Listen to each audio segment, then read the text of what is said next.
आजकल जो बहुत बड़ा फर्क चल रहा है, कल एकादशी करें कि आज, महाराज 15 करें कि 16, 10 करें कि 11, हाँ सोम करें कि मंगलवार। अब ध्यान से सुनो, 1000 कान से हमारे कन्हैया क्या कहते हैं, ध्यान से उनकी भी सुन लो कोई।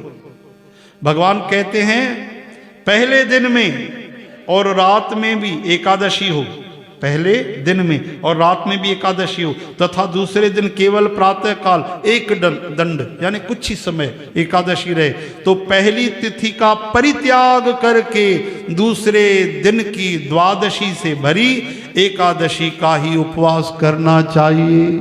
इससे साफ हो गया, जिस दिन हमको व्रत रखना है उस दिन एकादशी के साथ द्वादशी जरूर जुड़ी होनी चाहिए। हरे राम। तो द्वादशी से युक्त एकादशी को ही उपवास करना चाहिए।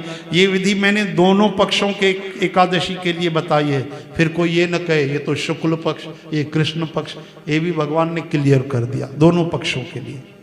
जो मनुष्य एकादशी को उपवास करता है वैकुंठ धाम में साक्षात भगवान गरुड़ ध्वज जहाँ विराजमान है हमारे अनंत सुंदर मधुर श्याम सुंदर भगवान, वहाँ जाता है। जो मानव हर समय एकादशी के महात्म का पाठ करता है उसे हजारों गौदानों के पुण्य का फल मिलता है। जो